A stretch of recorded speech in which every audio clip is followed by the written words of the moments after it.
right, so this is the DeAron Fox full circle moment.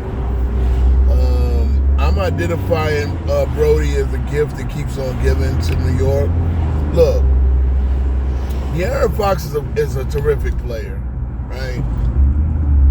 I think San Antonio fans are a little spoiled and a little, like, I put it this way, you wouldn't be here in the finals without DeAron Fox. Like, y'all absolutely needed him against OKC. I don't think y'all beat OKC if DeAron Fox doesn't get healthy. Because as good as Dylan Harper will be in the future, he's not a point guard right now. I don't see the requisite point guard skills, especially in this San Antonio style, Popovich style offense, which I'm sure they're still playing. I see that they're still playing. Mitch Johnson is a disciple of Greg Popovich, so the system is still in place. DeAron Fox, and I've said this pre-series, he's the only true point guard on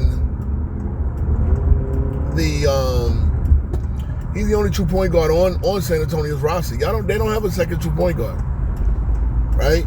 I don't think Harper is a true point guard right now. Now, considering I think there's a lack of true point guards in the league. And I'll even say that Jalen Brunson is a fringe point guard, but he's a true point guard because he's played it at every level.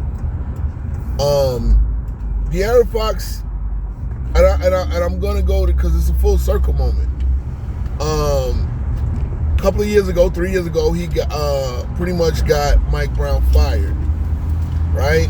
Where I guess he must have displayed some displeasure about being called out on a 3-point closeout, which he gave up a 4-point play to lose the game. Yeah, I mean, like, is he the highest IQ player? No. I mean, you can see it. His jump shot is shoddy. It goes. He's quick. He used to be the quickest player in the league. I'm sure he's still up there in the top 10. I'd say if you're a Spurs fan, be careful about getting rid of him, because if you don't get another point guard, and if you don't get a true point guard on the roster to basically back up and deal with Dylan Harper, any potential injuries, anything else, you could be at a point where you're setting the team back. Point guards are important. They're still important. I know this isn't positionless basketball, but point guards are still important. You cannot run proper offense. You cannot close out games without a point guard. And again, DeAron Fox made enough plays. All right, now him going up for the layup, I understand. Again, OG Anunoby did this ironic, another full circle moment. OG Anunoby did the same thing, similar thing in overtime. It wasn't to run the game out. Actually, well, yeah, it was. It was a situation where all he had to do was kind of run more clock, get fouled. He went up, got hit in the hand, it was deemed on review to be incidental contact. Pacers got the overturn and went on to win the game, right? So remember, the Tyrese Halliburton shot, the 14-point comeback in the fourth quarter last year, wasn't, they didn't win the game there. They had to go to overtime. So OG Anunoby did make the error of going out when he could have dribbled out clock. Now again, natural. You get the ball on the open floor, your natural instinct is to go up for the two. Get up for the easy two. Because a layup is even easier, more certain than free throws. So you can play it for points. But in that situation, you need to understand the clock situation. So here's the deal, right?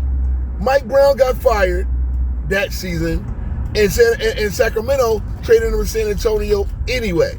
That's why I'm calling him the gift that keeps on giving. Because, yeah, you get traded to San Antonio, been with San Antonio since. You've helped San Antonio grow as a team to the point where they're the finals. I don't think they beat. I seriously don't think they beat Sacramento without DeAron Fox. Because again, you need a true point guard to beat that team. DeAron Fox is that, right? Is he the most high IQ player in the world?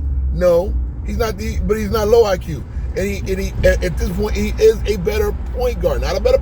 Maybe not even a better player, but he's a better point guard than Dylan Harper is. Dylan Harper, in my opinion, right now is a combo guard, scoring combo guard.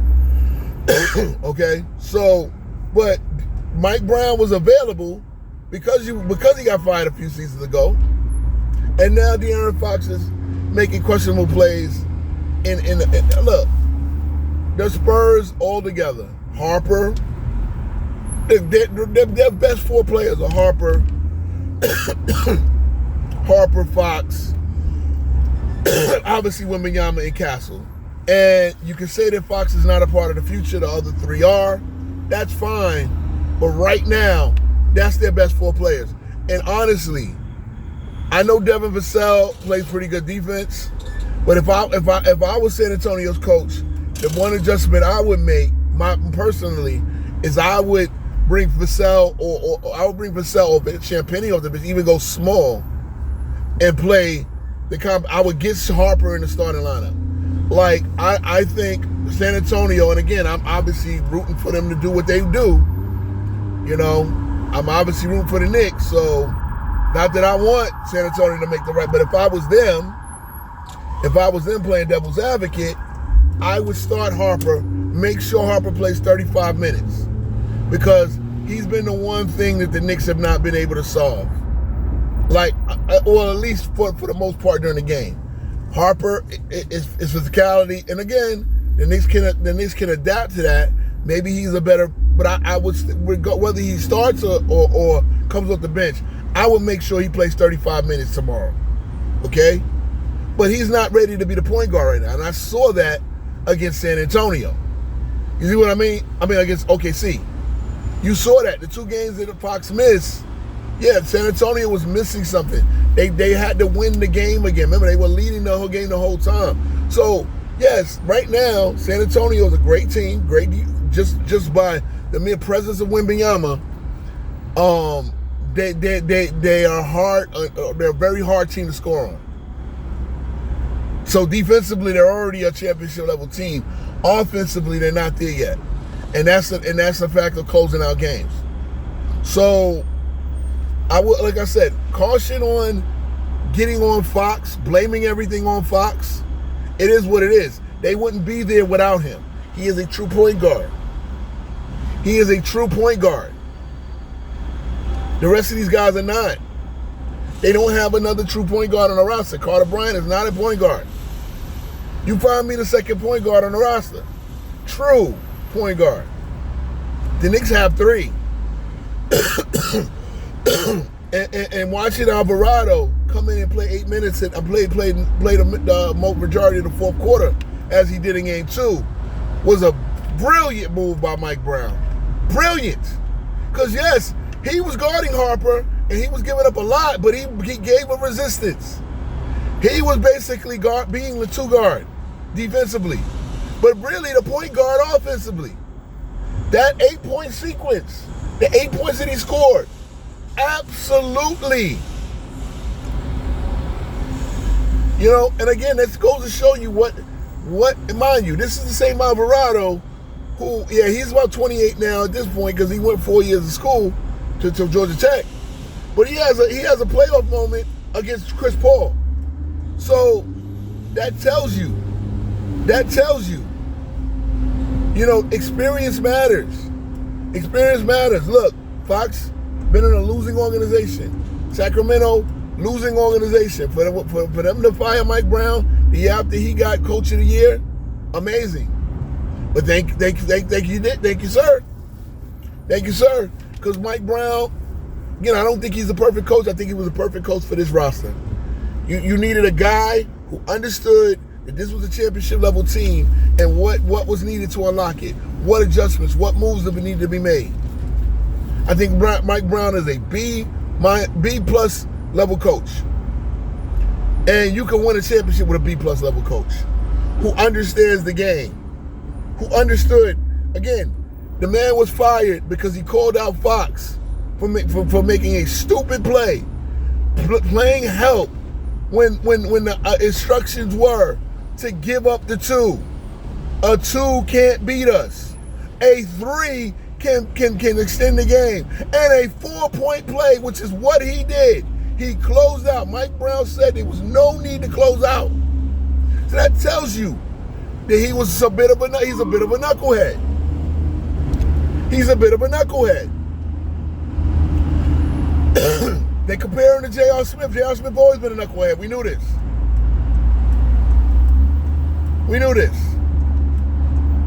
It wasn't the dumbest play because he went up. See, J.R. Smith took the ball out thinking that they were up 1. Again, these are things that you gotta look to mitigate these issues. You gotta communicate on the basketball court. And there's nothing worse than a hardhead who don't listen. Mike Brown was making it clear that Fox was instructed, no 2s, no 3s. Don't stay with your man. Stay with your man. That's basketball 101. A 3 can extend this game. We will give up any 2-point shot. We will let them run to the basket for a layup. This is what's lost in this generation of basketball players. The simple common sense. And I mean, so be it. If common sense is this much of an issue, so be it. DeAron Fox,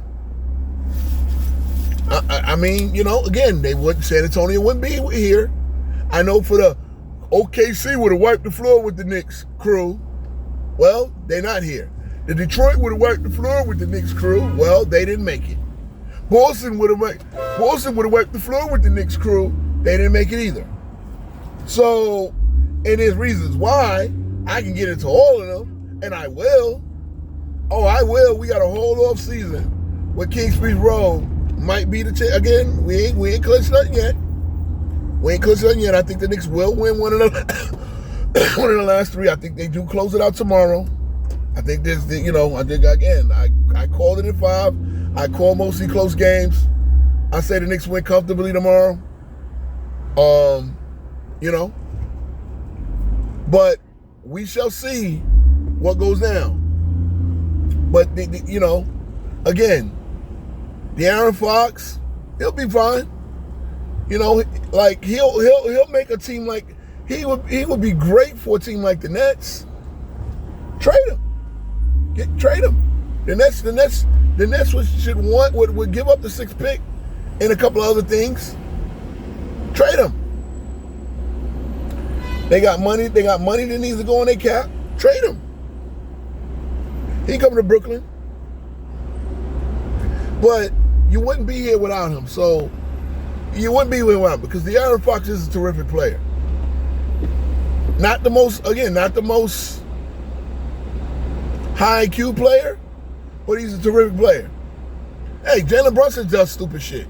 And I'll call it out when he doesn't. It is what it is. The perfect player doesn't exist. Even when Biyama is proving that. All right, y'all.